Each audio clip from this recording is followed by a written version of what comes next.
자, 이번 이야기는 시청자 라온님께서 이야기를 들려주실 겁니다. 여러분들 라온님 아시죠? 이야기 굉장히 잘하시고 정말 또 레전드 이야기를 들려주시는 분인데 오늘 해주실 이야기 어떤 이야기일지 같이 확인을 해보도록 하겠습니다. 네, 여보세요. 아이고, 오늘 찾아와 주셔서 감사합니다, 라온님. 아닙니다. 네. 라온님 말씀 워낙 잘하시고, 이야기도 너무나 몰입감 있게 해주시는데, 비결이 있을까요? 이제 참여하실 분들에게 좀 그거를 줄 수 있을까요? 비결이요? 비결이 있나. 글쎄요. 그냥 어렸을 때부터 약간 이제 직장이 아니고 좀 사업을 했었다 보니까 약간 거래처 분들 만나고 이러면서 말을 좀 많이 하면서 약간 이렇게 된 게 아닌가 싶은데요. 말을 많이 해서 비법은 그렇다? 없어요. 네. 그러면 본인이 말을 잘한다라는 것을 인정한다? 뭐 종종 듣긴 했습니다. 좋습니다. 원래 제가 항상 말씀드린 건 겸손한 분들이 잘한다라고 했는데 네. 살짝 인정하시는 분도 잘한다라는 걸 보여주셔서 네, 너무너무 감사드립니다. 부담이 됐는데요. 아유, 무슨 말씀이세요? 자, 그러면 오늘 라온님께서 준비하신 이야기가 있으실 거예요. 네. 네, 그러면 바로 출발을 해보도록 하겠습니다. 렛츠고! 기리십니다. 라온이에요.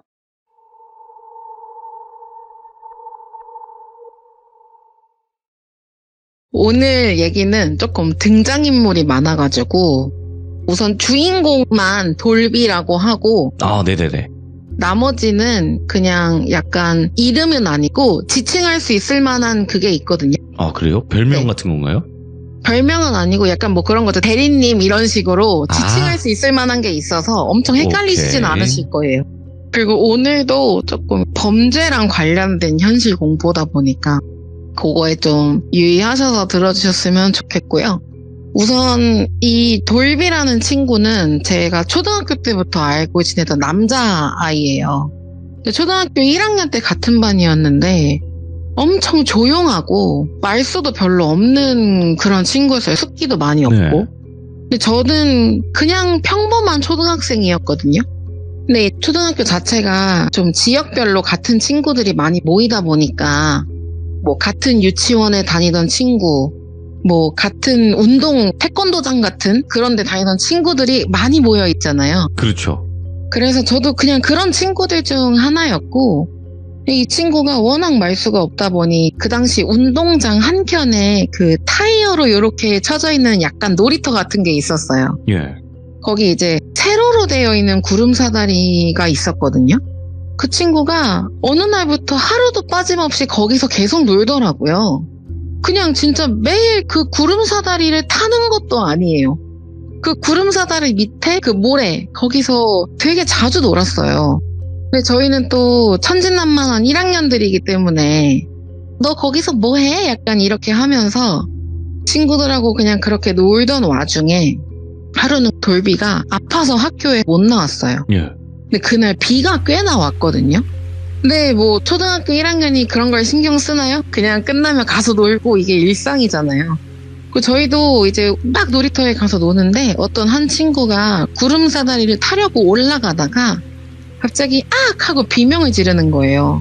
그래서 뭐야? 이렇게 하고 갔는데 구름사다리 그 봉 밑에 빗물에 모래가 이렇게 쓸리잖아요. 운동장에 있는 모래들이.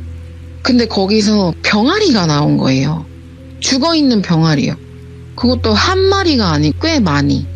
근데 그때는 초등학교 앞에서 병아리를 팔았었어요.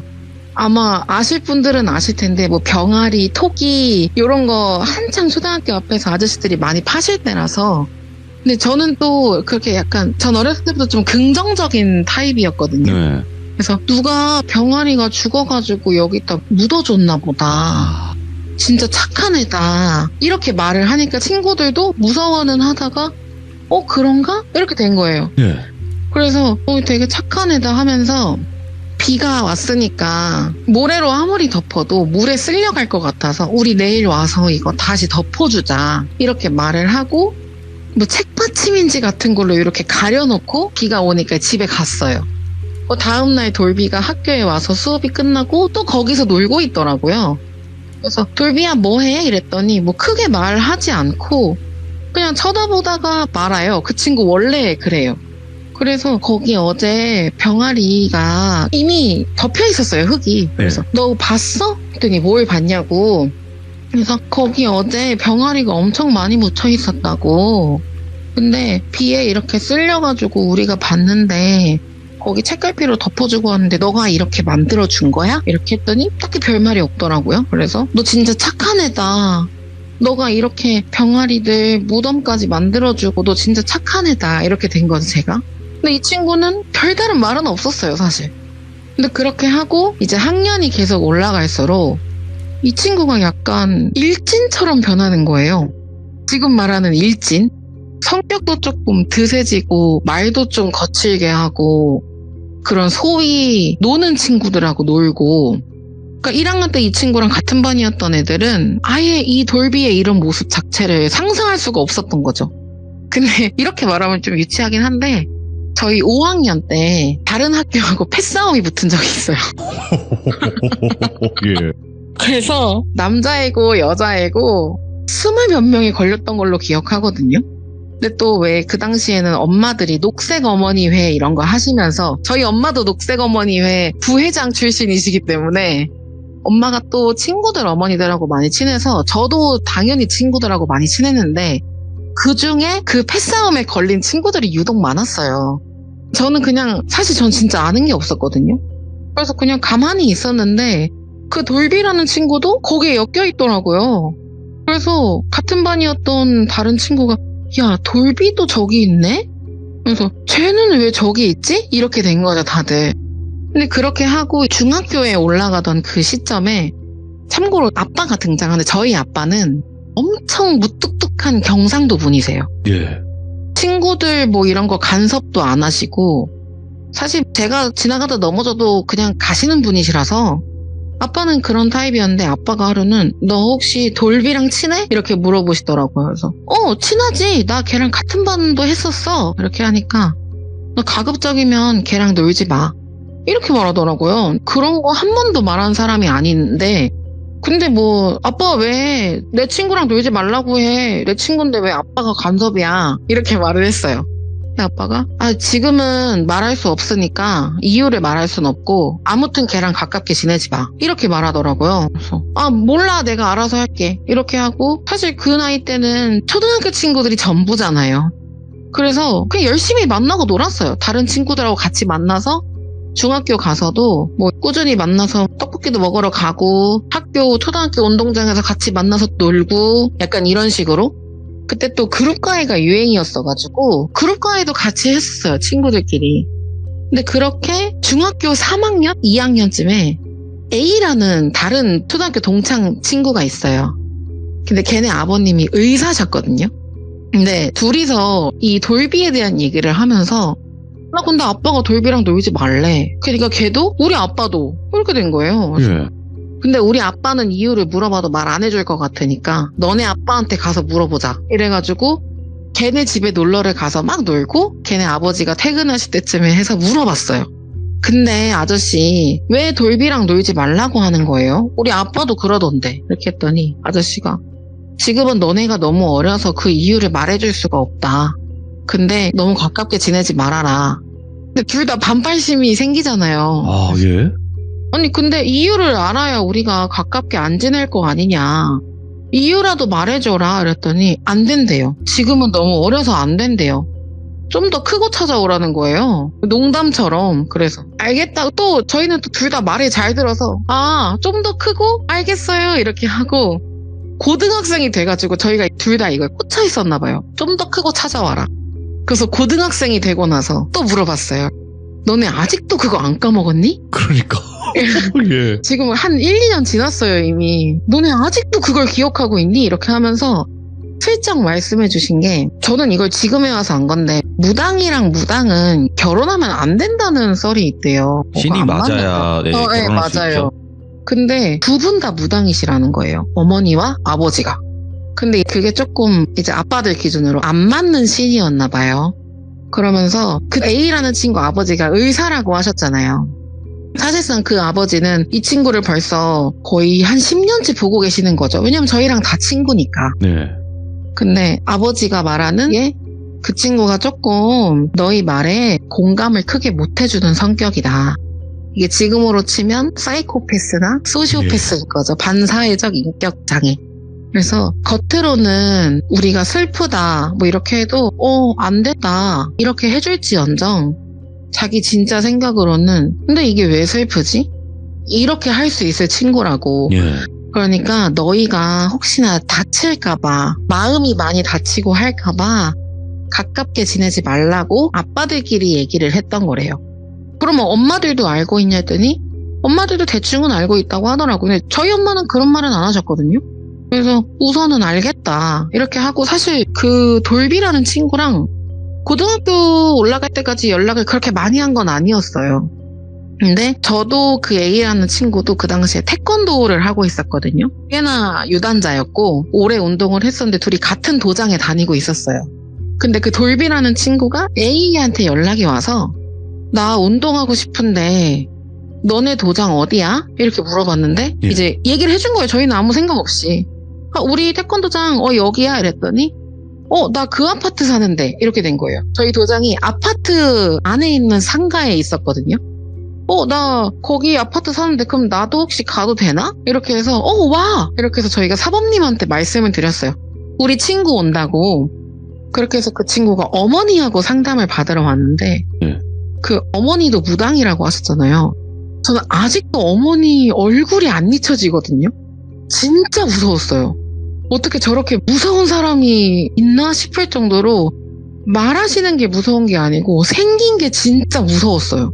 엄청 인상도 날카롭고 화장도 세고 뭔가 그런 무당이라는 걸 들어서 그런 건진 모르겠는데 지금 생각해보면 진짜 그렇게 생기신 분 같은 느낌이에요. 그래서 너무 무서워서 그게 안 잊혀지는 거예요. 지금까지도. 어쨌든 그 친구가 어머니랑 와서 상담을 하고 태권도에 등록을 했어요. 그리고 이제 사범님도 저희 친구라고 하니까 사실 더 많이 신경을 써주셨죠. 왜냐면 저희 둘은 초등학교 때부터 태권도를 계속 했었거든요. 같은 도장에서. 근데 이 친구는 고등학생이 돼서 처음으로 운동을 하는 거라 저희하고는 실력 차이가 많이 날 수밖에 없잖아요.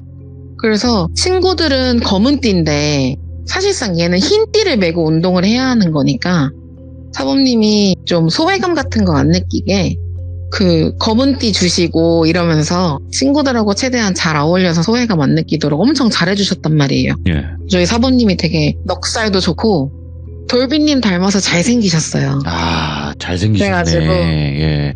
장난 아니에요. 그래서 예. 엄청 넉살이 좋으신 분이셔서 그런 식으로 이렇게 잘 대해주셨는데 하루는 사범님이 근데 라온아 혹시 그 친구 뭐 성격이 어때? 이런 식으로 물어보시더라고요. 그래서 되게 조용했는데 갑자기 어느 날부터 일진들하고 친하게 지내다가 그 이후에는 모르겠는데 지금 성격을 봐서는 내가 원래 알던 돌비랑 비슷하다.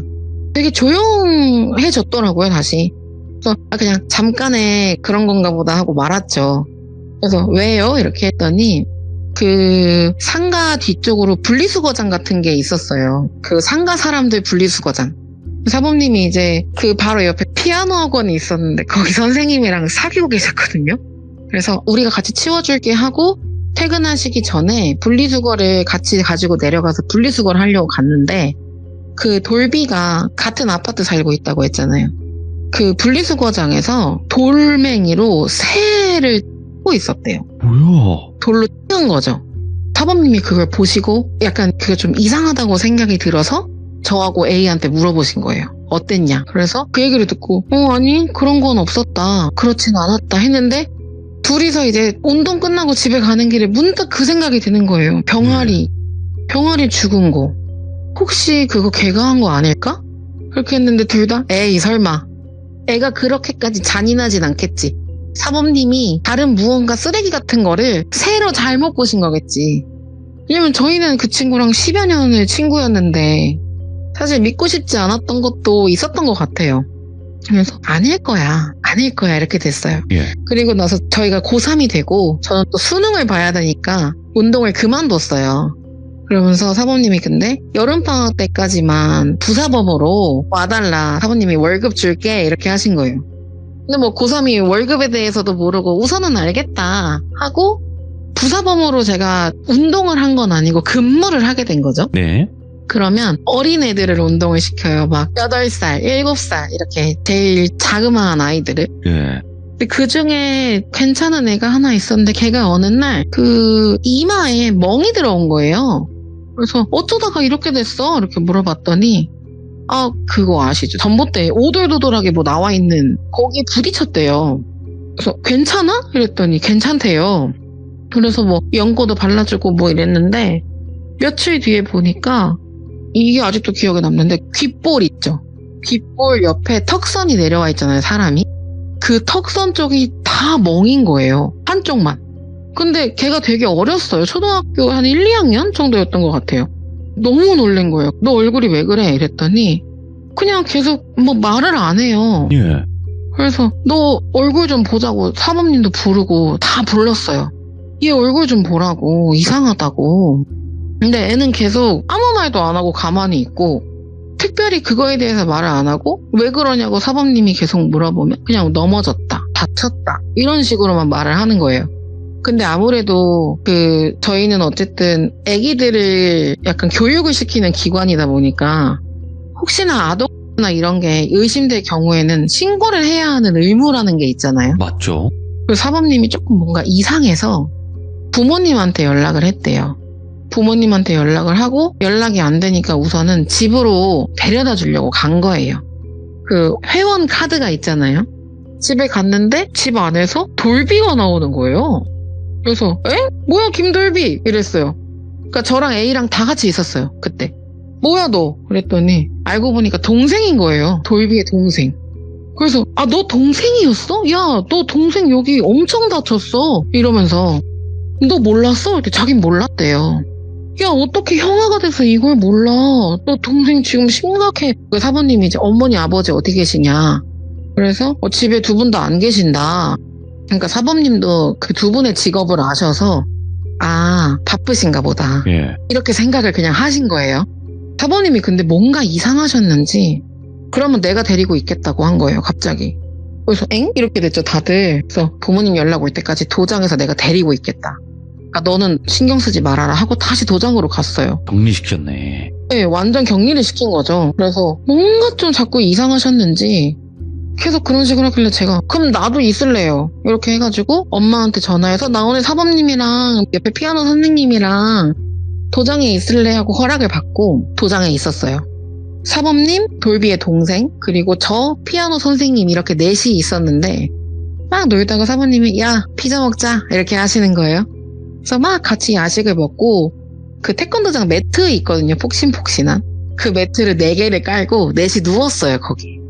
맨 끝쪽부터 사범님 눕고 돌비 동생, 그 다음 저, 그리고 피아노 선생님 이렇게 넷이 누워가지고 막 이렇게 이런저런 얘기를 하다가 잠이 들었어요. 그렇게. 잠이 들었는데 제가 조금 지금도 옆에서 누가 같이 자는 사람이 부스럭하고 일어나면 깨요. 근데 그때도 그랬거든요. 예. 옆에서 부스럭 하니까 일어났는데 이 돌비 동생이 어디를 가려고 하는 거예요.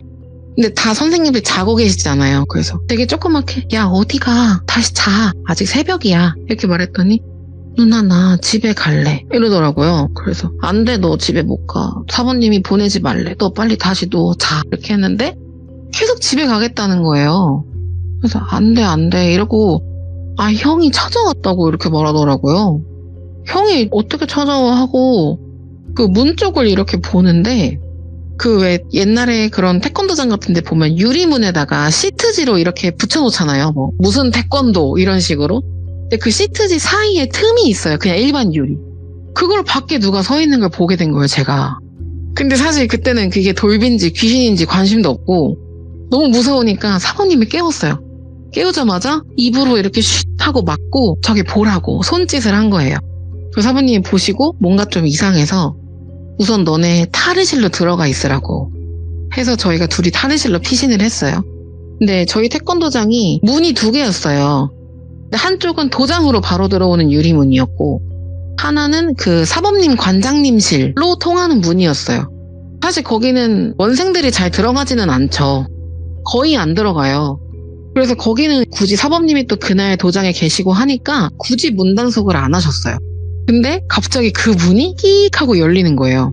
그래서 여기 구조가 그 관장님실에서 큰 통유리가 하나 있고 거기로 그냥 도장이 다 보이는 구조였는데 넷이서 그 창문 밑에 다다닥 숨은 거예요. 혹시 모르니까. 그리고 저랑 그 돌비 동생을 빨리 들어가라고 해서 둘이 탈의실로 막 기어서 들어갔어요. 제가 조용히 하고 있어 누나랑 같이 있자 하면서 괜찮아? 약간 이렇게 좀 다독이고 있었고 거기 밑에 이렇게 숨어 있었는데 걔가 계속 약간 찾으려는 듯이 행동을 했나 봐요. 사범님 말씀으로. 그래서 사범님이 벌떡 일어나서 너 뭐야? 이렇게 하신 거예요. 근데 걔가 놀라는 기색도 없더래요. 보통 그러면 엄청 깜짝 놀라야 되잖아요. 왜냐면 가운데는 매트리스 4개가 깔려있고 분명히 누군가가 누워있었던 것 같은데 사람은 없으니까 보통 그 갑자기 불쑥 나타나면 무서워하는 게 정상이란 말이에요. 근데 뭐 놀라는 기색도 없었대요. 사부님이 돌아가라고 이렇게 한 거. 근데 그렇게 돌아가라고 하고 나서 경찰도 불렀어요. 그 친구는 돌아갔고 저희는 탈의실에 숨어있다 나와가지고 사부님이 돌비 동생한테 얘기한 거 어떻게 된 건지 자세히 말해봐라. 이렇게 된 이상 이거 사부님은 좀 알아야겠어. 이렇게 하면서 피아노 선생님하고 같이 얘기를 좀 타일렀어요. 그 얘기가 형한테 자주 짰대요. 근데 형제들은 자주 다투잖아요. 저도 남동생이 있는데 엄청 서로 때리고 맞고 자랐거든요. 그런 것처럼 그런 건 줄 알았는데 그런 게 아니었던 거예요. 더 심한 약간 폭행인 거죠, 이거는. 그래서 동생이 해주는 말이 잠에 들었다가 뭔가 아파서 일어났는데 그 왜 턱 쪽에 멍이 엄청 많이 들어있다 했잖아요. 그거를 때린 게 아니고 바늘 5핀 같은 걸로 찔렀대요, 계속. 뭐야? 그러니까 이게 혈관이 터지고 이제 피가 터지면서 결국에는 멍이 드는 형상으로 발생을 한 거죠. 예.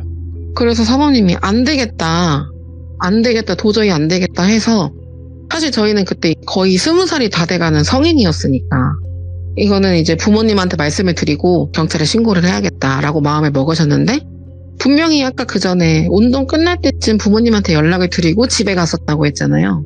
저희가 밤 9시에 모든 도장이 운동이 끝나요. 그러니까 걔네 집까지 걸어가려면 뭐 끽해봤자 5분 정도여서 한 9시 40분쯤 대충 집에 갔다고 치면 이 모든 일이 다 끝나고 났을 때는 한 동이 터오고 있었으니까 대충 6시 정도라고 치면 그때까지도 부모님한테 연락이 없었던 거예요.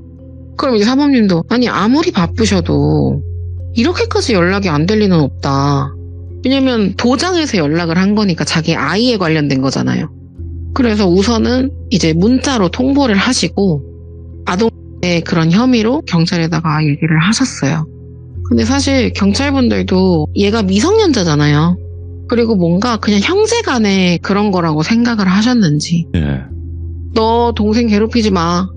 동생 때리는 거 아니야. 하고 동생한테도 너도 형한테 까불지 마. 이렇게 하고 끝나버린 거예요, 이게. 그렇게 그냥 흐지부지 끝이 났어요, 그 일이.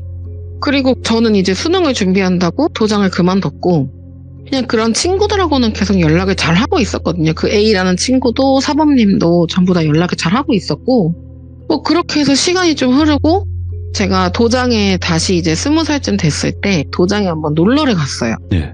놀러를 갔다가 막 나오는데 저 앞에 그 동생이 있는 거예요. 그래서 가서 땡땡아 이렇게 불렀는데 막 도망을 가요. 근데 그런 거죠. 따라잡고 싶은 거예요, 이거. 그래서 막 뛰어가서 너 왜 나보고 아는 척 안 해? 너 누나 몰라? 이렇게 된 거예요. 네, 아니라고. 근데 여전히 약간 뭔가 폭행을 당한 것 같은 그런 건 있었어요. 그래서 그냥 그렇게 인사만 하고 헤어졌거든요. 예. 그리고 나서 몇 년 뒤에 그 돌비를 마주치게 됐어요. 네. 근데 이미 저희는 그때 사회인이잖아요. 꽤나 멀쩡히 잘 살고 있더라고요. 그래서 얘가 그때 그런 일이 있고 난 이후로 개가천선했나 보다. 동생 괴롭히지도 않고 부모님 말씀도 잘 듣고 잘 지내나 보다 이렇게 생각을 했어요. 근데 야 그러면 너 동생은 어디 갔어? 이렇게 물어봤더니 유학을 갔대요. 어머니랑 같이. 야 근데 걔도 공부 꽤나 하나 보다. 유학도 가고. 저희 때는 유학이 그렇게 흔치 않았거든요. 지금은 워킹홀리데이나 이런 게 잘 돼 있지만 그 당시에는 막 외국으로 유학 가는 친구들은 보통 공부를 잘하거나 음악이나 이런 쪽으로 재능이 뛰어난 친구들만 거의 갔었기 때문에 그래도 걔 공부 잘하나 보다. 이렇게 해서 어머니랑 이제 유학을 갔다고 하길래 그러면 아버지랑 둘이 살고 있냐 했더니 그렇대요. 그래서 야 너 잘 지냈나 보다 약간 이러면서 그때 그건 다 잊어버리고 다시 초등학생 때 친구처럼 연락을 하게 된 거죠. 그래서 그 친구가 저한테 번호를 물어봤어요. 그게 아마 동창회였을 거고, 야, 우리 연락하고 지내자. 너 핸드폰 번호 알려줘. 이렇게 해서 그래 하고 편하게 번호를 알려주고 몇 번 둘이 만났어요. 이제 성인이 돼서 만난 거니까 뭐 술도 한잔하고 이러면서 그냥 편하게 친구들 보듯이 만난 거죠. 예.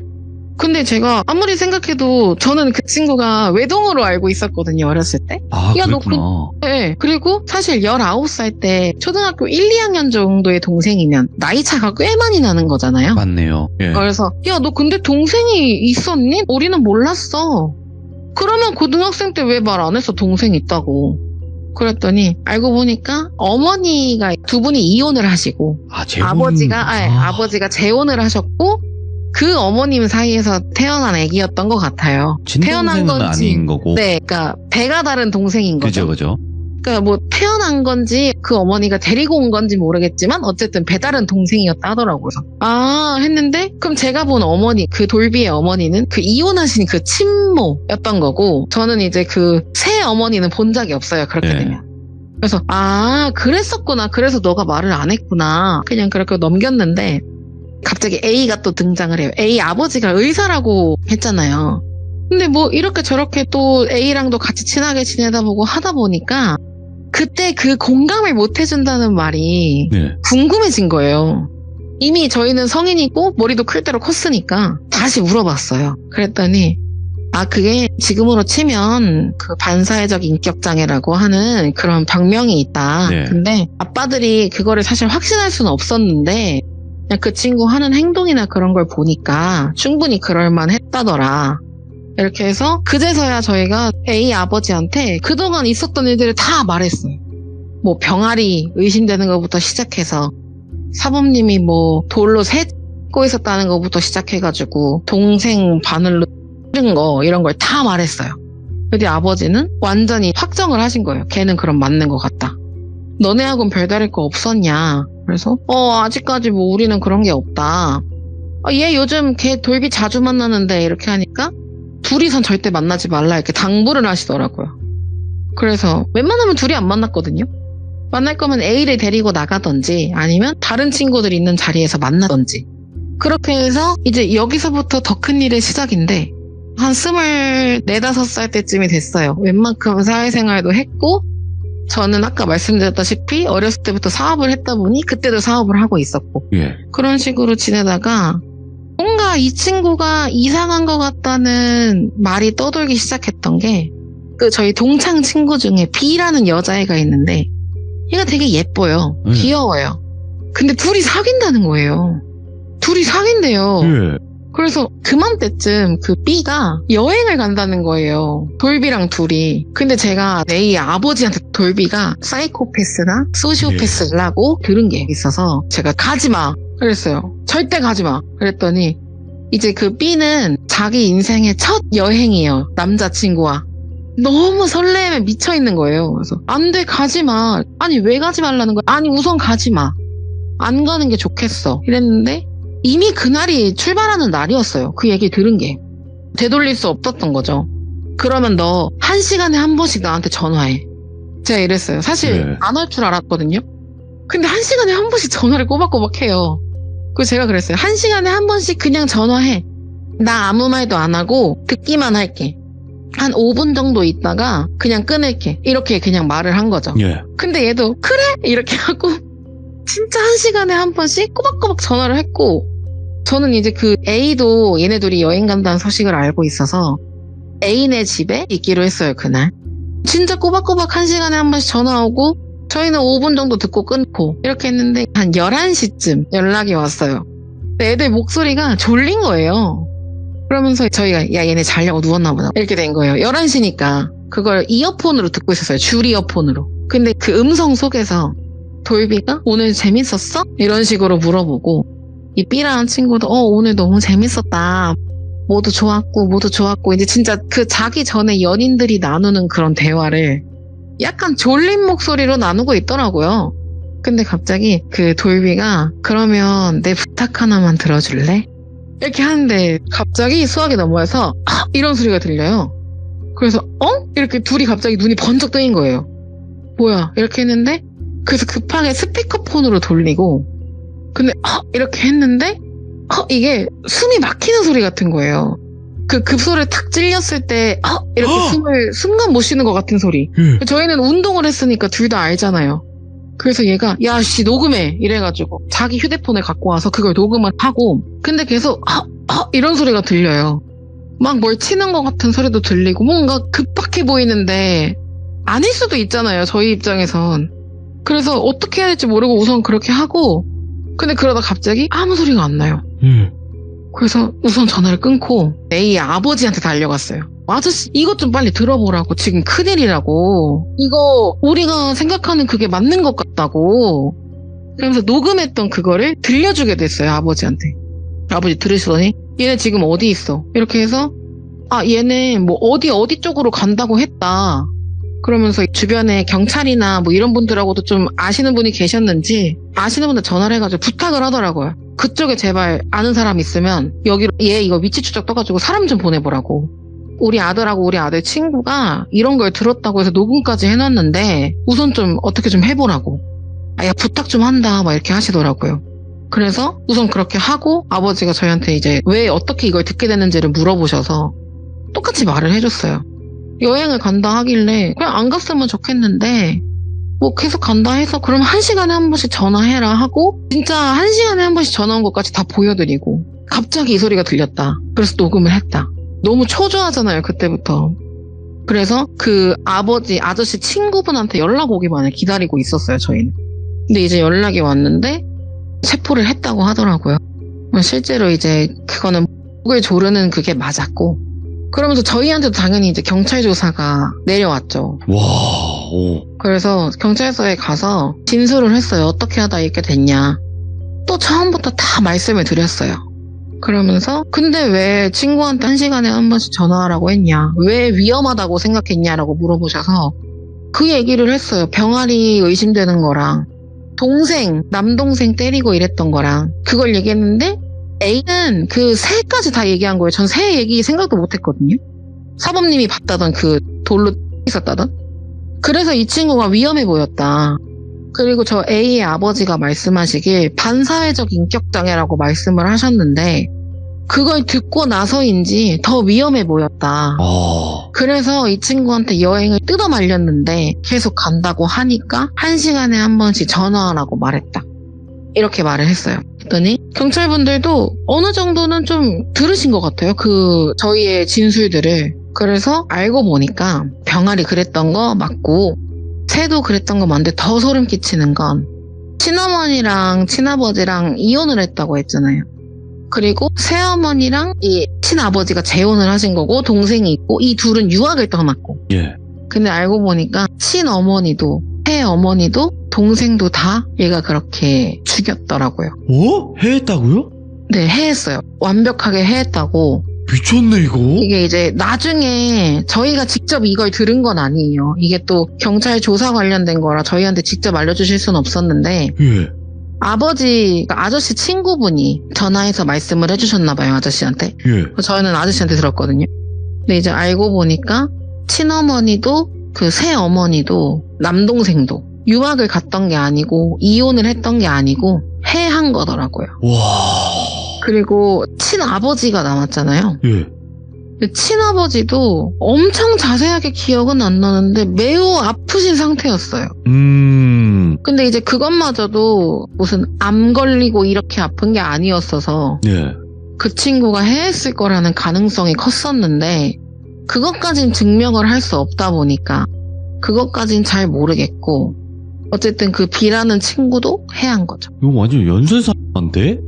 그러니까 이 친구가 지금에서 저는 지금 30대니까 지금 생각해보면 엄청난 사이코패스였던 거죠. 소시오패스던지. 예. 그 반사회적 인격장애라는 것을 A의 아버지가 먼저 캐치를 하시고 그 친구들 아버지한테 다 말을 했던 거잖아요.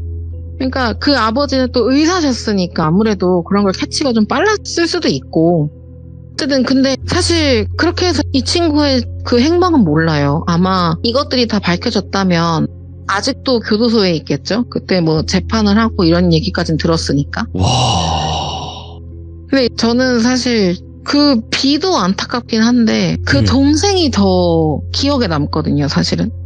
아니 그러면 그 B도 이 세상 사람이 아닌 거예요? 네, 아니에요. 근데 원래부터 그게 계획이었는지 아닌지는 몰라요. 예.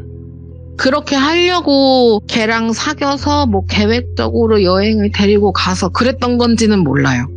아니 왜? 그렇지만 어쨌든 결과적으로는 해한 거잖아요. 맞죠. 그래서 원래는 이 얘기 말고 다른 얘기를 할까 하다가 이건 너무 충격적인데?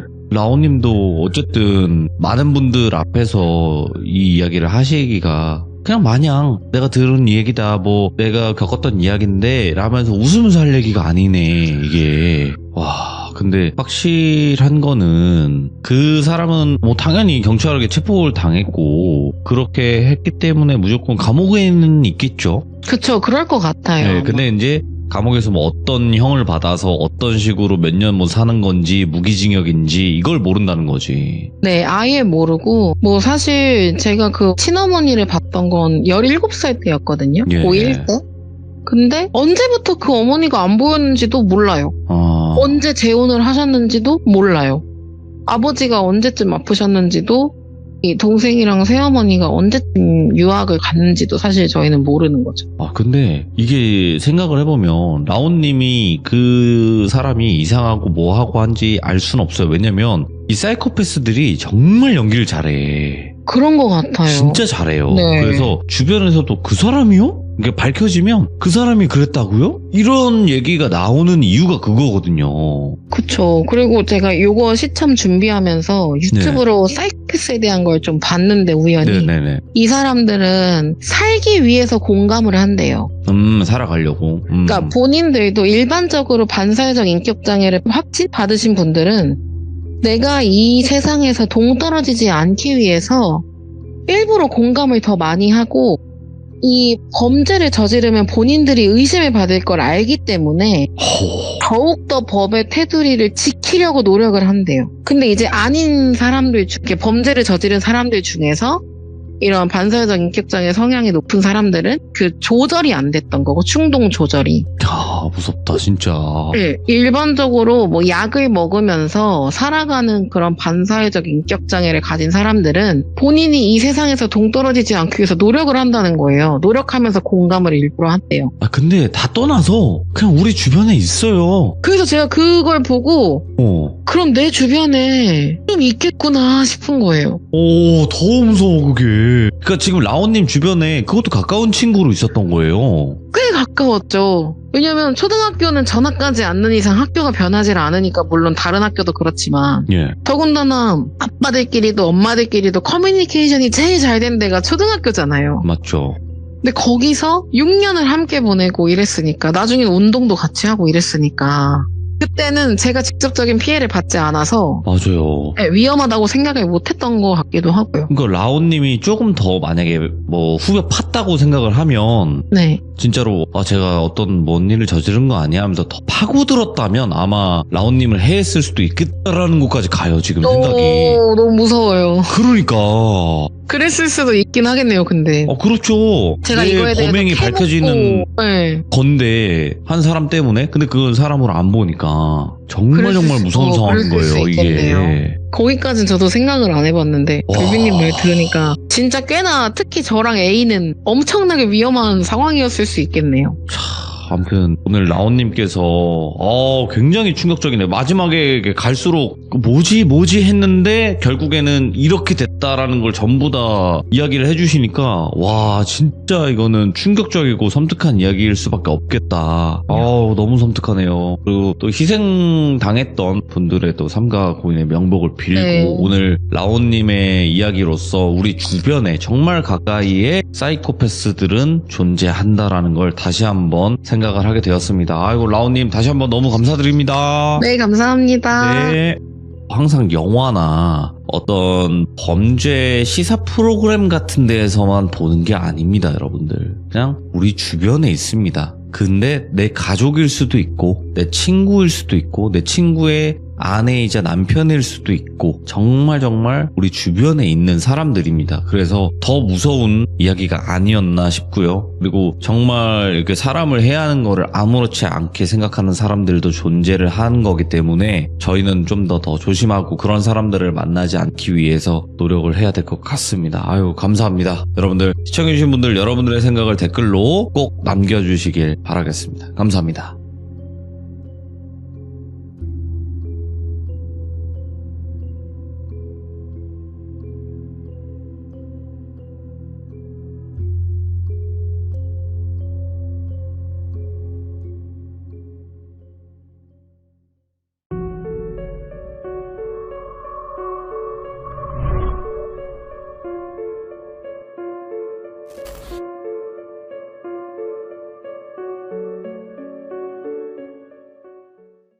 자, 이번 이야기는 시청자 동네꼬마님께서 찾아오셨습니다. 오늘 동네꼬마님께서 들려주실 섬뜩하고 오싹하고 무서운 이야기는 어떤 이야기가 될까요? 바로 만날게요.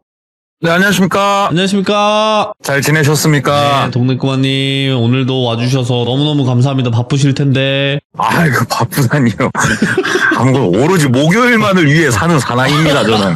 목요일이라는 단어가 사라지고 있대요. 예, 돌벤져스 그 날이다 이렇게 바뀌고 있다고 합니다. 아유, 월, 화, 수, 돌금. 돌금. 아, 네, 반갑습니다. 안녕하세요. 예, 안녕하십니까. 자, 오늘 동네꼬마님께서 해주실 이야기가 또 있으실 텐데 이거는 장르를 묻지 않고 한번 들어보는 게 어떨까 생각을 합니다. 예, 알겠습니다. 네, 그럼 바로 출발을 해보도록 할게요. 렛츠고! 길이십니다. 동네꼬마요.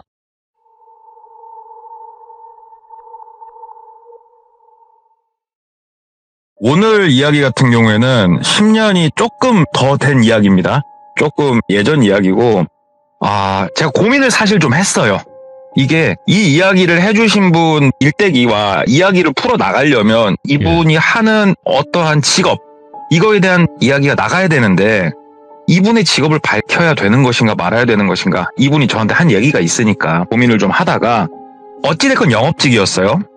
그러니까 그냥 신차 영업사원이라고 얘기를 할게요. 왜냐면은 그 돌아가는 행태가 거의 완전 비슷하더라고요. 아하. 그러니까는 그냥 그 점만 그렇구나 이 정도만 생각하고 이야기를 들어주셨으면 좋겠습니다.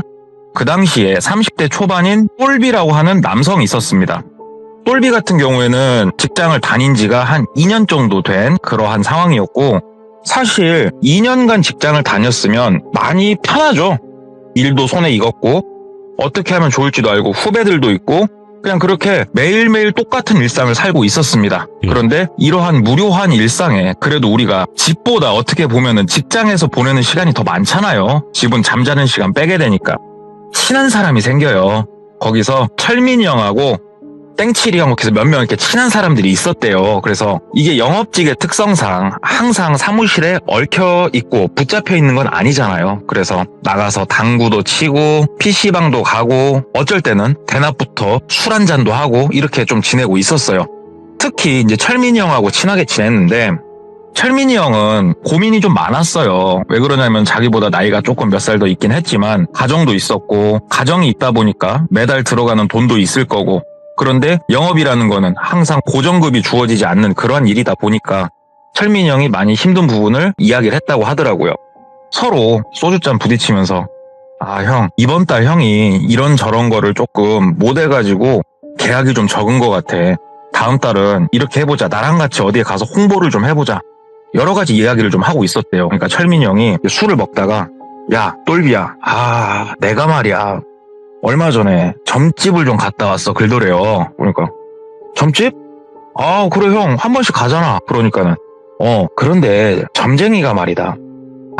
이게 내가 기운을 조금 어디 가서 받아오면 영업이 잘 될 거라고 그러는데 이거 좀 혼자 가려니까 좀 근다. 글도래요. 그래갖고 무슨 소리야 형, 무슨 기운을 어디 가서 받아오는데, 이렇게 이야기를 하니까 그게 아니고 내가 양기가 엄청나게 강하대.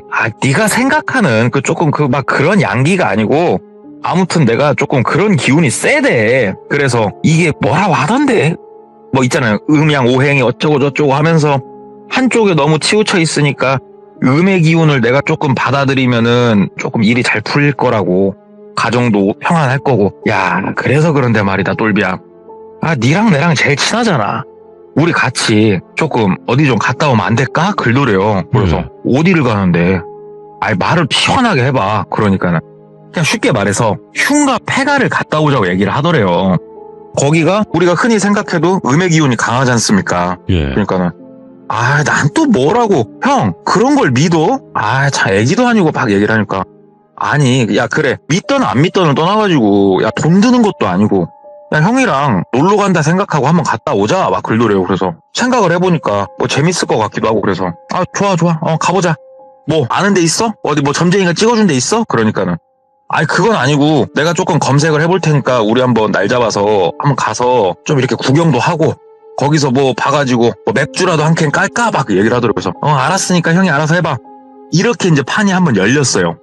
그래가지고 며칠 안 지났을 때 철민이 형이 얘기를 하더래요. 야, 똘비야 하면서 형, 그러니까 내가 열심히 인터넷을 뒤져봤거든. 야, 그랬더니 어디 지역에 진짜 끝내주는 데가 있대. 여기 가면은 2명에 1명 꼴은 헛걸 본다던가 이상한 소리를 듣는다는 거야. 야, 끝내주지 않겠냐? 한번 갔다 오자. 글더래요. 그래서 아, 몰라, 알았어, 언제 갈 건데? 그러니까 오늘 밤에 가자. 글더래요. 그래서 어차피 똘비야 뭐 처자식이 있는 것도 아니었고 혼자 살고 있었고 그러니까 갑시다. 뭐 까짓 거 할 것도 없는데.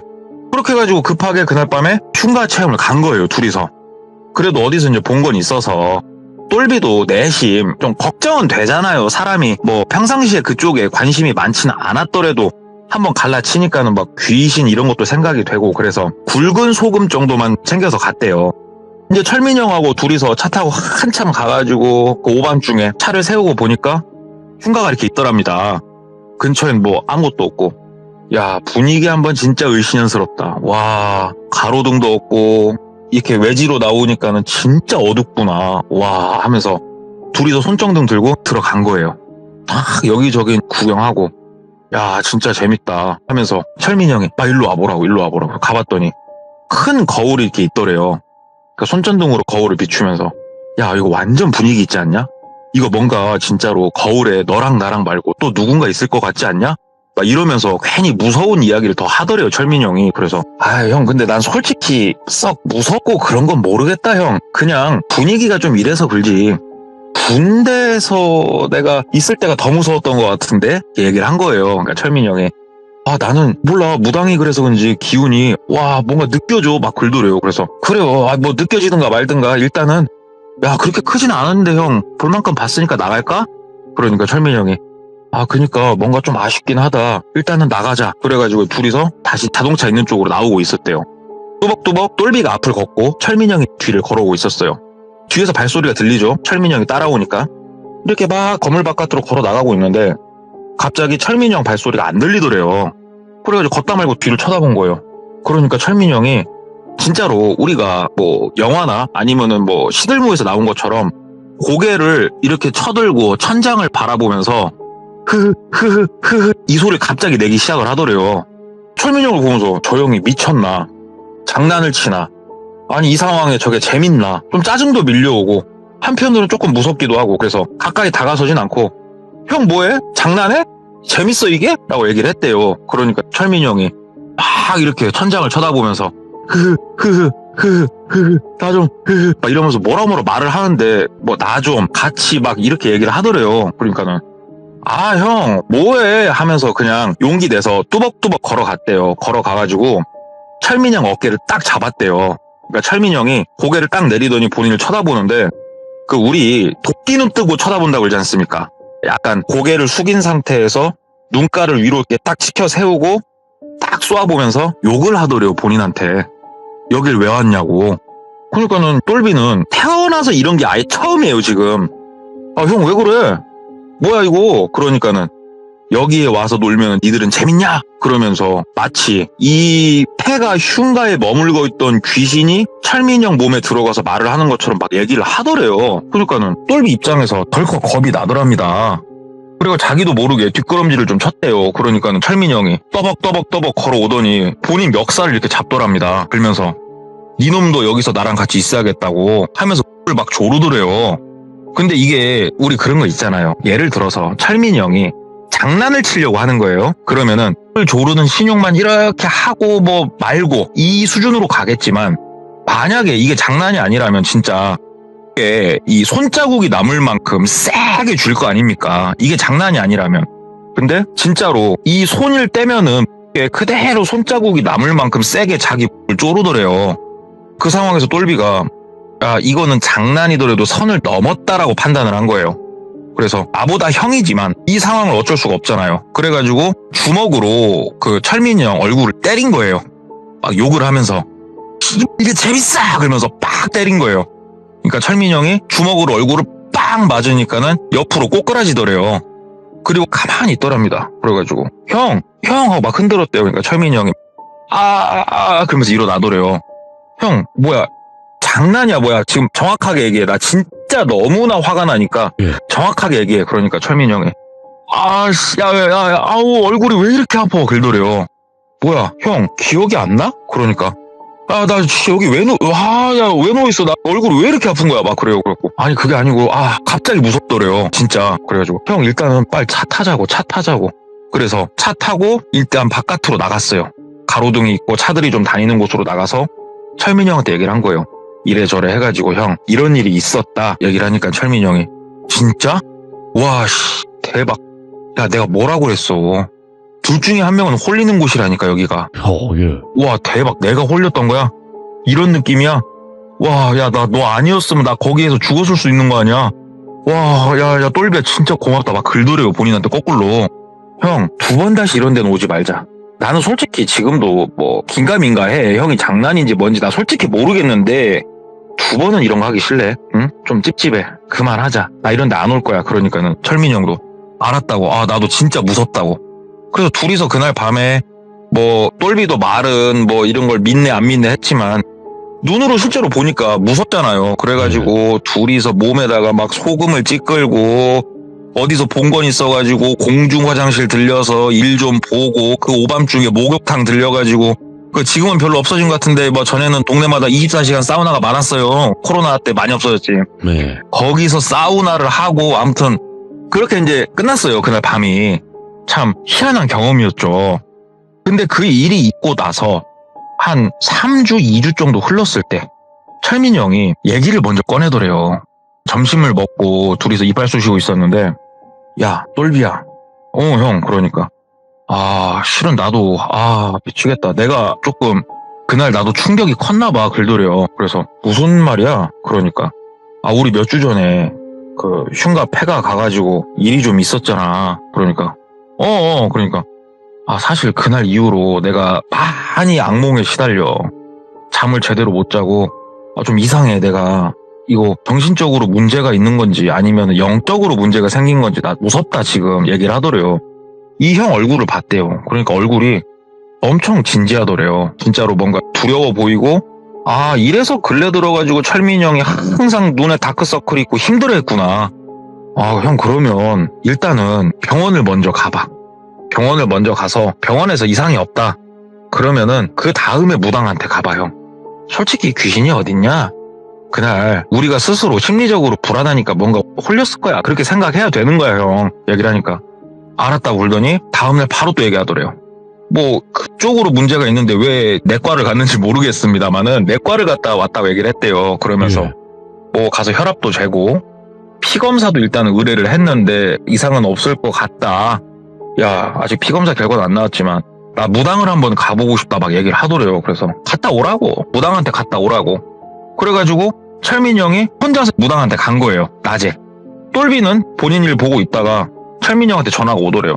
받았대요. 형 그러니까 나 무당집에서 나왔는데 야 이거 진짜 귀신이 붙고 이런 건 아닌데 내가 양의 기운과 음의 기운 막 그때 내가 얘기했잖냐 막 그러더라고요. 그러니까 그날 음기가 너무 셌다는 거야. 그래서 내가 그날 그렇게 홀리고 오히려 내가 양기가 강하다 보니까 더 강한 반발력이 생겼대 막 이러면서 얘기를 하더래요. 근데 이게 뭔 말인지 똘비는 몰라요. 이야기를 전하고 있는 저도 모르겠고 그냐고. 근데 그게 뭐 어쨌다고. 그러니까는 그 무당 선생님이 이거는 뭐 크게 할 건 아니고 본인 그 기도터에 가가지고 같이 기도를 한 번은 하면은 이거는 괜찮아질 거라고 얘기를 그렇게 했단다 얘기를 하더래요. 그래서 그래? 갔다 와. 그러니까는 야, 나 진짜 나 솔직히 무서워. 그러더래요. 형, 뭐가 무서워? 무당하고 같이 갈 거 아니야. 막 얘기를 하니까는 물론 그러겠지만 무당 선생님이 나 혼자서 먼저 기도를 좀 하고 있으라는데 야, 나 솔직히 무서워서 못 하겠다고. 몰라. 나한테 그만 얘기해. 막 그러니까는 막 쪼르더래요. 같이 한번 가자고. 그래서 똘비가 삼겹살에 소주 한 잔 받고 콜을 했어요. 얻어먹기로 하고. 내가 이거 일정 정해지면 연락 주겠다고 철민이 형이 얘기를 하더래요. 그래서 알았다. 그리고 나서 한 열흘 정도 흘렀을 때, 그러니까 2주까지는 안 갔대요. 열흘 정도 흘렀을 때로 기억을 하는데 철민이 형이 퇴근 무렵에 갑자기 쓱 오더니 오늘 약속 있냐 그러더래요. 아니, 나 별다른 약속은 없는데 왜? 그러니까 그 저녁에 기도터에 가서 오늘 좀 기도를 내가 먼저 하고 있어야 될 것 같다라고 얘기를 하더래요. 그러니까 그래. 오늘 가려고? 나 오늘 뭐 별 일이 없긴 한데 뭐 내 차 타고 가게? 그러니까는 철민이 형이 아니야 내 차 타고 가. 뭘 귀찮게 그러냐? 그러면서 이렇게 손바닥만한 종이, 그러니까는 포스트잇 크기 있지 않습니까? 네. 그만하게 종이를 이렇게 찢어가지고 거기다가 볼펜으로 뭐라 쓴 걸 주더래요. 보니까 어디 이렇게 주소하고 약도가 그려져 있더래요. 이게 뭐야? 그러니까는 아니 저 뒤에 어디 아파트 뒤쪽으로 바깥으로 나가는 길 있지? 그 길 따라 가다 보면 우측에 차 댈 만한 공간들이 좀 있어. 거기에서 만나자 그러더래요. 이게 그 약도야? 그러니까 몇 시에 만날 건데? 그러니까는 밤 10시에 만나자고 얘기를 하더래요. 그래서 밤 10시에 기도터라. 기도는 새벽에 해야 영빨이 좋은 거 아닌가 이런 생각하면서 어찌됐건 알았다고 얘기를 하고 밤 10시에 맞춰서 그 장소로 갔어요. 똘비가. 나름 조금 설레기도 했답니다. 이게 조금 경험해볼 수 없는 그런 일들이니까. 그 장소에 딱 도착을 하니까 철민이 형이 기다리고 있더래요. 본인 차를 대고. 그래서 똘비가 자기 차를 주차를 하고 철민이 형 차를 타고 이동을 시작을 했어요. 근데 보통 지금으로부터 10년이 조금 더 된 얘기니까 내비게이션이 있던 시절 아닙니까? 그때도. 근데 내비를 안 찍더래요. 예. 형, 길 알아? 그러니까 나 길은 알아. 거기. 어떻게 알아? 기도터를 형 가봤어? 그러니까는 아니 무당 선생님이 얘기해준 방향 보니까 어딘지 알겠더라. 옛날에 본 기억이 있어. 그러더래요. 그래서 그냥 그런가 보다. 옆에 앉아 있었대요. 그냥 한참 어디론가 가더니 운전을 하고 있는데 이 철민이 형이 전화가 이렇게 울리더래요. 운전은 철민이 형이 하고 있었어요. 철민이 형이 잠깐만 하더니 차를 세우더래요.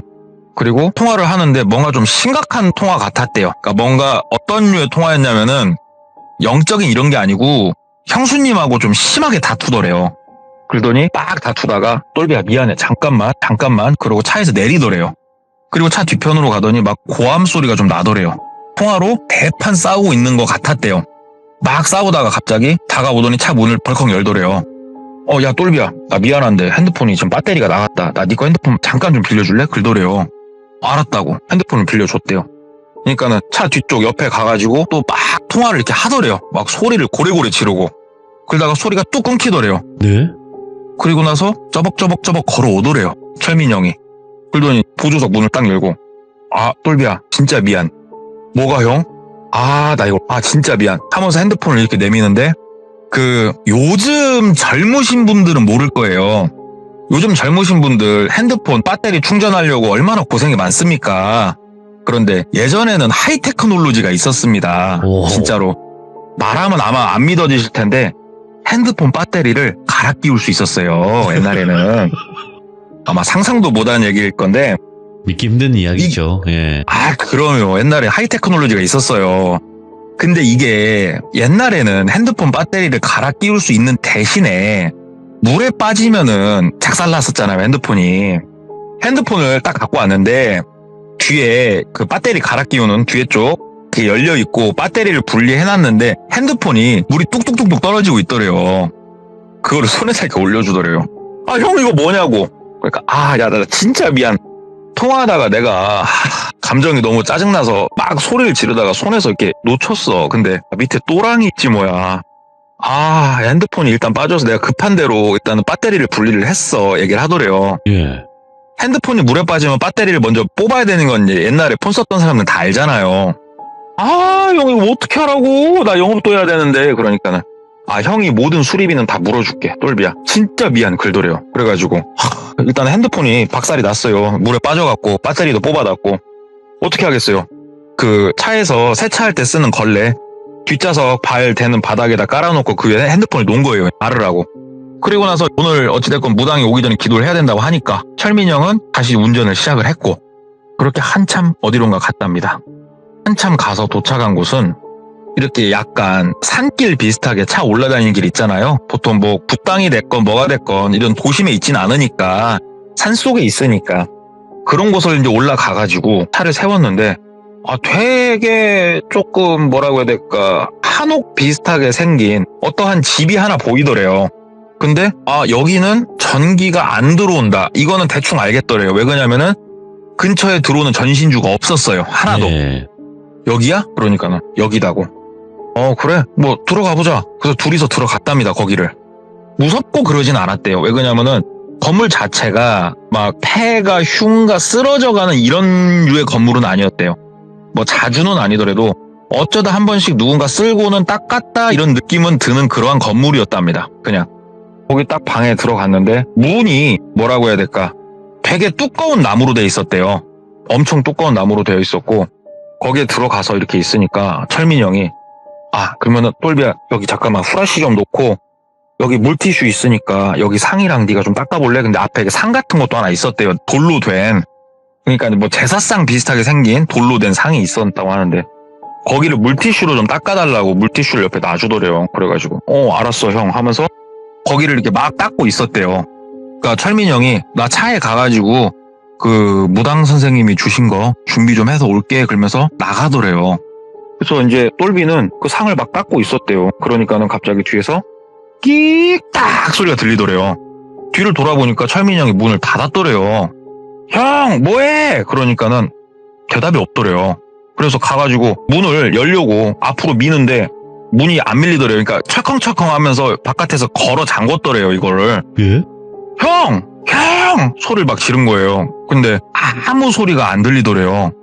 그리고 나서 그 타이어 흙길에서 굴러가는 소리 있지 않습니까? 시동 걸리고. 차 시동이 걸리더니 바퀴가 움직이고 차가 떠나더래요. 이 건물에 혼자 남은 거예요. 똘비가 갑자기 졸지에. 이 상황이 본인은 이해가 되질 않았대요. 후라시 불빛은 켜놨고 핸드폰은 없고 저기요 몇 번을 그냥 온 진짜 힘을 다해서 소리를 외쳐봤는데 뭐 들리는 건 아무것도 없었고 심지어 외부하고 연결된 창문 뭐 그 비슷하게 생긴 게 앞에 사람 몸통 절반만한 그런 크기의 쪽창같이 생겼지만 이렇게 뭐라고 해야 될까 빗각으로 되어져 있어 그것도 두꺼운 나무 쇠 섞여 있어가지고 발로 차봤는데 깨지지도 않더래요. 심지어 본인은 지금 맨발이었고요. 신발도 바깥에 둬야 된다고 해서 그리고 옆으로는 개구멍 같은 구멍이 하나 있었고 그게 다였어요. 큰 창문조차 없었어요. 이 방은. 야 이거 이제 어떻게 해야 되나 미치겠더래요. 근데 기다렸대요. 그냥 일단 해가 뜨겠지. 그랬더니 동이 텄답니다. 한참 진짜로 밤을 샌 거예요. 그 개구멍에서 그 다음에 약간 그 빗각으로 생긴 작은 창 같은 데서 그 햇빛이 들어오더래요. 네.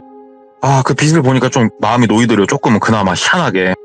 그래서 그쪽에다 대놓고 저기요 살려주세요 사람 갇혔어요 도와주세요 막 소리를 지른 거예요. 근데 아무도 뭐 대답을 한다던가 누가 다가오는 소리가 들린다던가 그런 게 없었대요. 여기서 본인이 셀 수 있잖아요. 해가 몇 번 떴는지.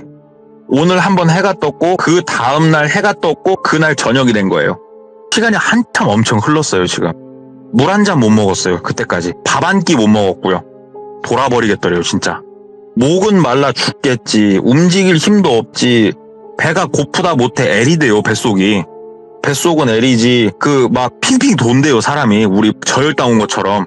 그 상태로 그냥 옆으로 이렇게 누워 있었대요. 아니 내가 왜 여기서 이러고 있어야 되나. 더 이상 소리 지를 힘도 없는 것 같고 죽겠다 어지럽다 막 그러고 있는데 그 오밤중에 갑자기 멀찌감치서 엔진 소리가 들리더래요. 우웅 하면서 이 소리가 가까워지더니 타이어 구르는 소리 같이 들리면서 앞에 딱 쓰더랍니다. 그리고 차에 딱 내리는 소리, 문 닫는 소리가 들리더니 예? 그 빗각으로 생긴 거기에다가 구겨가지고 우리 생수 위에 그 주둥아리 부분 한번 따가지고 구기면 좀 구겨지잖아요. 막 그렇게 해가지고 우겨가지고 생수랑 몇 개를 밀어 넣어주더래요. 그걸 딱 보는데 자동차 헤드라이트가 이쪽을 비추고 있으니까 불빛이 들어오니까 보이는데 우와 생수더래요. 보는데 눈이 돌돌합니다. 진짜 목이 너무 말랐거든요. 그래서 생수를 그냥 뚜껑 딱 열어갖고 벌컥벌컥 마시는데 한 모금 두 모금 딱 마시고 우엑 하고 뱉어냈대요. 왜 그랬냐면은 너무나도 짠 소금물이었대요. 소금을 가득 탄 그 물이었대요. 우엑 하고 뱉어내니까는 바깥에서 조용히 있다가 하면서 숨을 꺼이꺼이 쉬면서 웃는 그런 웃음소리 있잖아요. 웃음소리가 들리더래요. 그래갖고 형 철민형이야 형이야 그러니까는 어때 목말라 그러더래요. 예? 밖에서 이게 뭐하는 짓이냐고. 그러니까는 철민형이 하면서 담배를 한 대 쫙 빨더래요. 바깥에서. 그러면서 안에다가 훅 뱉는지 담배 냄새가 훅 들어오더래요. 형 장난 그만하고 열어 진짜. 와 이게 뭐냐 진짜 나 죽을 것 같아. 그러니까는 야 이 개야 그러더래요. 본인한테. 예? 형 뭔데 나한테 왜 그러는데. 그러니까는 진짜 네가 들어오고 하나도 되는 게 없다고. 넌 왜 이렇게 눈치가 없냐고. 나 진짜 너 때문에 먹고 살기가 너무너무 힘들다고. 이게 무슨 말이냐. 뭐 장황하게 제가 들은 대화를 하는 것보다 영업을 해보신 분들이라면 이런 거를 한번은 느껴보실 만해요. 그게 뭐냐면 네? 영업이라는 게 물론 나의 기술과 역량도 중요하지만 이게 참 말로는 설명이 안 되는 묘한 기운이란 게 있습니다. 내가 영업을 잘 해왔어요. 그동안 매달 잘 돼왔고 뭐 항상 고객도 잘 만나왔어. 그런데 어느 날 갑자기 안 돼요. 일이. 너무 일이 안 돼. 그런데 이게 A라는 사람이 들어오고 나서 일이 안 돼. 이게 굳이 A라는 사람하고 연결지어서 생각하려는 건 아니지만 A라는 사람이 있으면 일이 안 돼요. 그러다가 A라는 사람이 퇴사하면 일이 또 잘 돼요. 이게 사람 간의 상극이란 게 있어요. 영업을 하다 보면 느낍니다. 이게 철민이 형이 그런 거를 너무 강하게 느꼈던 거예요. 똘비한테. 똘비가 들어오고 일이 너무 안 됐던 거예요. 예. 그런데 본인이 어찌됐건 극복도 해보려고 했고 뭐 이렇게 저렇게 해봤지만 되질 않는데 똘비가 점점 성적이 좋아지고 있었거든요. 그러니까 철민이 형 입장에서는 저놈이 내 먹이를 계속 가져간다고 느낄 수밖에 없는 거예요. 이게 영업 조직에서 한정된 분량을 나눠 먹는 영업 조직에서 일을 하다 보면은 이거는 분명하게 좀 느껴지는 게 있어요. 그게.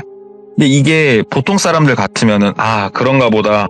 내가 모자라네. 얄미워 죽겠어. 그러면서 본인이 퇴사를 하던가 그럴 텐데. 네. 철민이 형은 뭔가 사람이 꼬일 대로 꼬이기 시작을 한 거예요. 이게. 형, 그게 무슨 말이냐고. 왜 그런 생각을 하냐고. 나는 나대로 얼마나 노력한 줄 아냐. 그러니까 철민이 형이 그때부터 막 얘기를 하더래요. 야, 네가 같이 가서 어디 가서 홍보하자고 했을 때 홍보했더니 결과가 어떻게 됐어? 네만 좋았잖아. 그리고 다른 거 뭐 했을 때 어땠어? 네만 좋았잖아. 네만 나를 이용해 먹고 있잖아 지금. 그런 식으로 이 사람이 오해를 해도 너무 단단히 하고 있구나. 그리고 제정신이 아니구나 느껴지더래요.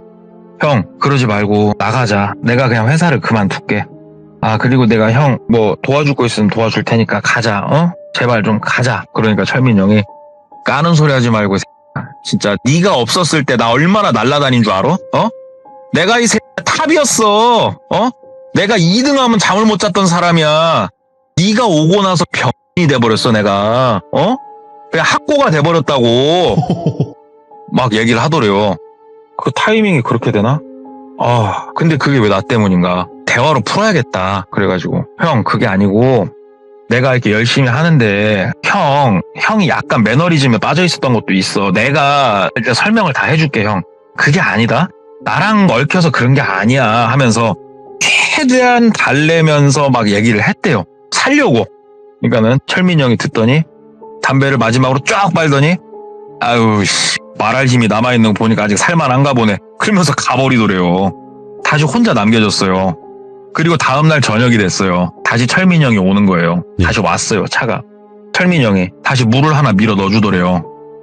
근데 오늘은 조금 뭐 어저께처럼 소금물이면 그 소금물은 마시면은 더 사람이 작살나는 거 아시잖아요. 그렇죠. 예, 물론 이때가 더운 계절은 아니었대요. 그렇다고 엄청 추운 계절도 아니었고. 그런데 3일간 사람이 물을 못 먹으면은 진짜로 정말 힘들대요. 말이 잘 안 나온대요. 혓바닥에 침이 없어가지고 물을 한 통 이렇게 넣어주더래요. 그래서 입을 이렇게 탁 대봤대요. 그러니까 그냥 생수더래요. 그런데 우리 그럴 수 있잖아요. 이 물에다가 뭘 탔을 줄 알아요, 사람이. 먹게 된대요. 그냥 먹게 된대요. 냄새도 맡아봤는데 괜찮고 먹게 된답니다. 먹고 죽을 것 같으면 차라리 죽어라. 이 지긋지긋한 갈증에서 벗어나자. 배고픔하고 물을 처음에는 꼴짝꼴짝 한 2번 마시다가 막 입에 털어 넣은 거예요, 물을. 아, 이게 진짜 며칠 만에 입에 물이 묻는 거예요. 막 혓바닥이 물을 흡수하는 게 느껴지더래요. 그냥 와, 먹으니까 살겠다. 생수 한 병만 더 먹고 싶다. 형, 물 조금만 더 없어, 형. 이 말이 절로 나온답니다, 사람이. 그러니까 철민이 형이 바깥에서 생수 하나를 더 넣어주더래요. 그리고 우리 편의점이나 이런 데서 가면 파는 샤니 거 이런 빵 있지 않습니까? 그 빵도 하나 넣어주더래요. 진짜로 뭐 영화에 나오는 것처럼 허겁지겁 먹었대요. 막 기침해가면서 막 입에 먹고 나니까는 철민이 형이 바깥에서 어때? 좀 먹고 하니까 이제 좀 살겠냐? 그러더래요. 형 이제 얘기 좀 해보자, 형. 나 뭐 지금도 형 믿고 그런 건 아니야. 생각해보니까 내가 미웠을 수도 있겠다, 형.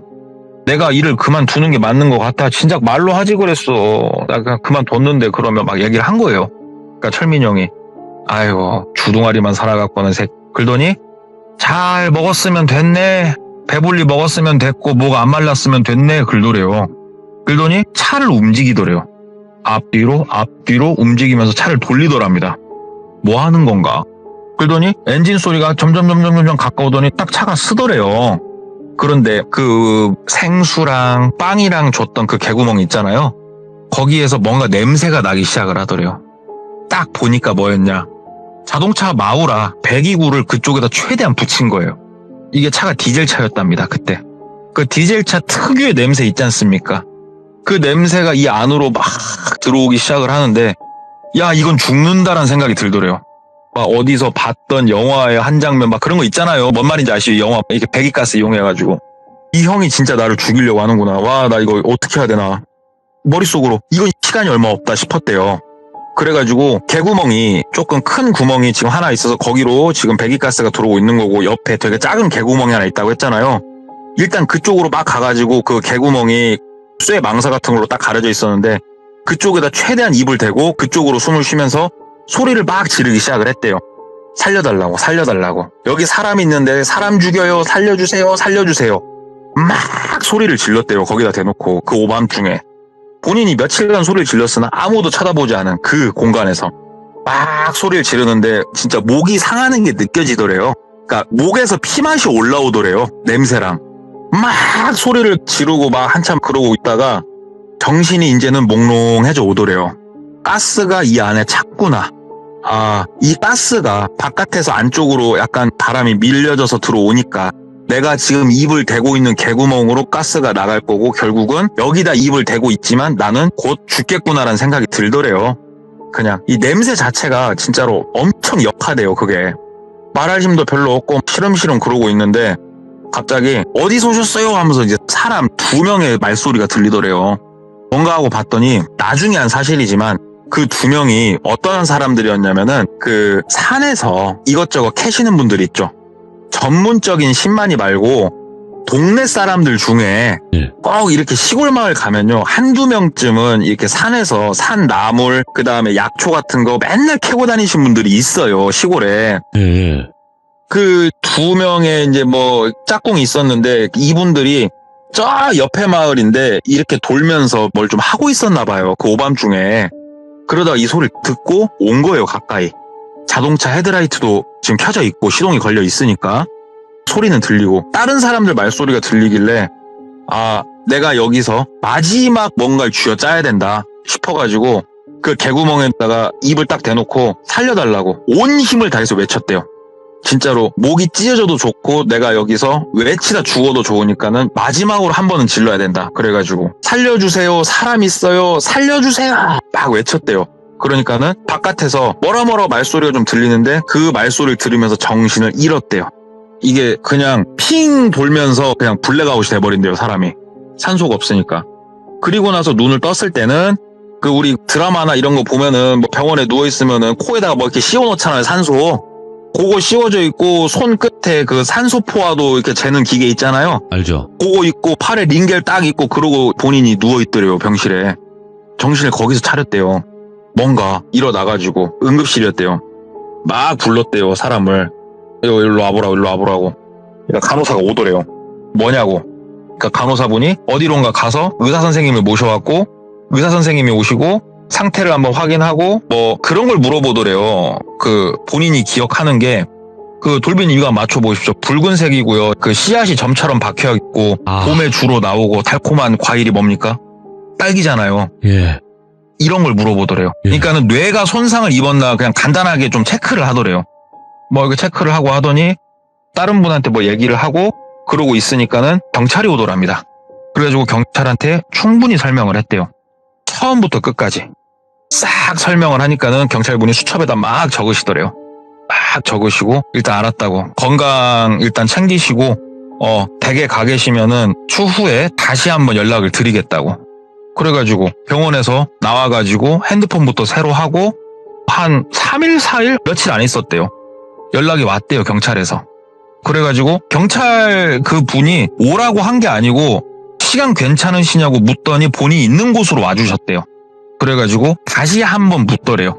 그래가지고 거기서 한번 또 얘기하고 본인이 그 다음에 경찰서에 가서 정식으로 조서 같은 거를 뭐 이렇게 앞에서 타자 치는 거 있잖아요. 그렇게 하면서 또 한번 꾸몄고 이게 납치 감금이잖아요. 납치 감금. 그래가지고 얘기를 한 거예요. 철민영 어딨냐고. 왜냐면은 나와가지고 회사 못 나갔고 회사 사람들한테 전화만 해봤는데 철민이 형이 안 보인다는 거예요. 그리고 들은 얘기가 본인을 구해주신 분들 있잖아요. 구해주신 분들이 그 소리를 듣고 바깥에서 막 그 옆에 돌멩이 같은 거 이용해가지고 그 잠금장치 막 깨 부시고 막 그러고 있는데 철민이 형이 차 타고 도망갔대요. 그냥. 그리고 철민이 형 그렇게 도망가고 그 사람들이 문 열고 안에 쓰러져 있는 똘비를 바깥으로 끄집어내서 119 불러서 그렇게 병원까지 이송해줬던 거고 그리고 나서 경찰이 와서 그 다음에 그분들이 또 신고도 해서 찾으려고 했는데 철민이 형이 안 찾아진다는 거예요. 숨은 거예요. 어디로. 그런데 참 며칠 안 가가지고 또 찾아내더랍니다. 그분들이. 그래가지고 일단은 잡았다고. 그래가지고 3자 되면 이런 건 안 시키더래요. 저쪽은 저쪽대로 조사를 하고 똘비는 똘비대로 조사를 하고 똘비를 구해주신 분들은 구해주신 분들대로 따로 조사를 하더래요. 그리고 나서 이게 똘비가 어느 정도 알게 된 것들이 있어요. 생각보다 오늘 이 일을 치밀하게 철민영이 준비를 했었다는 건 알게 됐어요. 예. 철민영 그 회사 책상 있지 않습니까? 거기에 와 그동안 이렇게 해왔던 모든 것들이 그래도 나름대로 메모가 돼 있더래요. 그러니까 이게 메모라기보다 계획이라고 해야 되죠. 이야. 차를 어디다 대라고 얘기했던 이유 거기가 카메라가 없어요. 그리고 핸드폰을 어떻게 하면은 끄게 할 수 있을 것인가. 그거에 대해서도 연구를 했던 흔적이 나왔고 핸드폰을 내 거를 빌려서 물에 빠뜨려서 배터리를 뽑을 수 있었던 거는 다 계획된 거였구나. 전부 다 계획범죄였어요 지금. 자, 납치, 감금, 그 다음에 사람의 목숨을 해할 수 있는 거기까지 흘러갔었잖아요. 이게 글쎄요. 또 방송에서 얘기하면 또 좀 거시기 한데 이게 참 재밌답니다. 변호사를 쓰기 나름이래요. 처음에 이게 납치, 감금 저도 그냥 들은 데도 법은 저도 잘 모르는데 이게 5년까지 나온대요. 그런데 반성문 쓰고 변호사 선임하고 뭐 하고 해가지고 이게 거의 4년까지 떨어졌답니다. 4년. 그리고 죽이려는 의도는 없었다. 애초에. 내가 죽이려고 했으면 굳이 가가지고 자동차 마우라를 거기다 대고 있을 이유가 없다. 물을 줄 이유도 없었고 빵을 줄 이유도 없었다. 우연찮게 차를 대니 그 각도 있었는데 나는 몰랐다. 겁만 주려고 했던 것 뿐이다. 4년 받았대요. 4년. 그렇게 해서 그 철민이란 형은 일단은 1심에서 4년을 받고 받으면은 이제 들어가잖아요. 예. 어디서 돈이 있었나 봐요. 그 우리 항소 그거 하지 않습니까? 아무튼 그거 해가지고 그거 4년짜리가 또 3년까지 떨어졌대요. 그래가지고 똘비 입장에서 미치는 거예요. 이유가 단 하나였어요. 내가 그냥 열심히 하고 잘 나가서 이 사람이 못 파니까는 나한테 시샘을 느꼈다는 그 이유 하나. 그 이유 하나만 가지고 이 사람이 눈이 돌아서 혼자 그 계획을 한 건데 어찌됐건 하늘이 이제 살린 거잖아요. 똘비는. 이게 그리고 제가 아까 말씀드렸지만 10년이 넘은 얘기지 않습니까?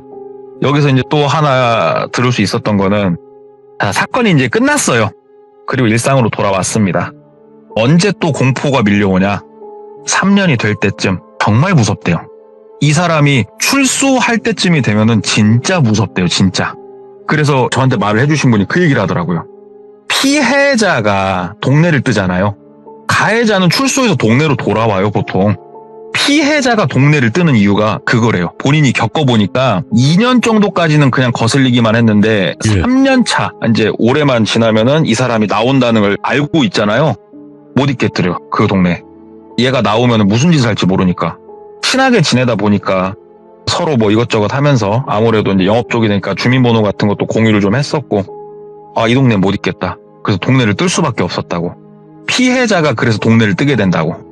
그래서 오늘은 막 서로 쫓고 쫓기는 그런 스펙타클한 건 아니지만 처음부터 하나하나 계획을 좀 해가지고 만약에 누가 도와주지 않았으면 진짜 죽을 수도 있었던 똘비라는 와. 사람이 겪었던 이야기 하나 들고 와봤습니다.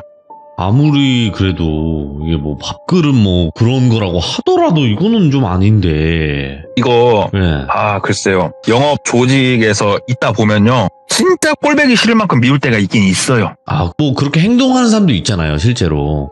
네. 그리고 행동도 하고. 희한하게 영업이라는 걸 하다 보면은 뭔가 알 수 없는 거에 조금 그 미신이나 아니면은 우리 뭐 징크스 이런 거 있잖아요. 맞죠. 그런 거에 조금 예민해져요, 사람이 사실상. 그러다 보니까는 조금 더 그쪽으로 흘러가지 않았나 싶은데 그래도 이렇게 선 넘은 케이스는 철민이 형이라는 그 사람의 애초에 정신세계가 정상은 아니었겠다라는 생각은 해요. 그냥. 아, 솔직하네, 오늘 이야기도. 와, 동네꼬마님께서 그냥 휘몰아치셨습니다, 오늘도. 정확한 직업을 조금 네. 밝힐 수가 없어서 그것만 조금 양해 좀 부탁드릴게요. 네네, 알겠습니다. 아이고, 오늘 그래도 말씀해 주실 수 있는 부분까지도 너무나 역시 동네꼬마님답게 생동감 넘치게 이야기를 해주셔서 다시 한번 감사드리고 항상 앞으로 또 무서운 이야기 많이 들려주시길 바라겠습니다. 건강하세요. 네, 감사합니다. 네. 자, 뭐 동물꼬마님 이야기야 워낙 레전드 이야기고 그리고 워낙 또 말씀도 생동감 있게 잘 하시다 보니까 저희가 더 무섭게 들은 이야기인 것 같은데, 근데 여러분들 잘 생각을 해보세요. 이런 사람들, 이 사람만 그런 거 아니에요. 진짜 우리 주변에 많습니다. 나도 그런 감정 느꼈었는데, 나도 그랬었는데 하시는 분들 지금 분명히 계실 겁니다. 하지만 그런 감정은 거기서 끝을 내야지 이렇게까지 진행을 한다는 것 자체는 그거는 제가 봤을 때는 엄연한 범죄자가 아닌가 생각을 합니다. 시청해주신 모든 분들 감사드리고 여러분들의 생각을 댓글로 남겨주시길 바라겠습니다. 감사합니다.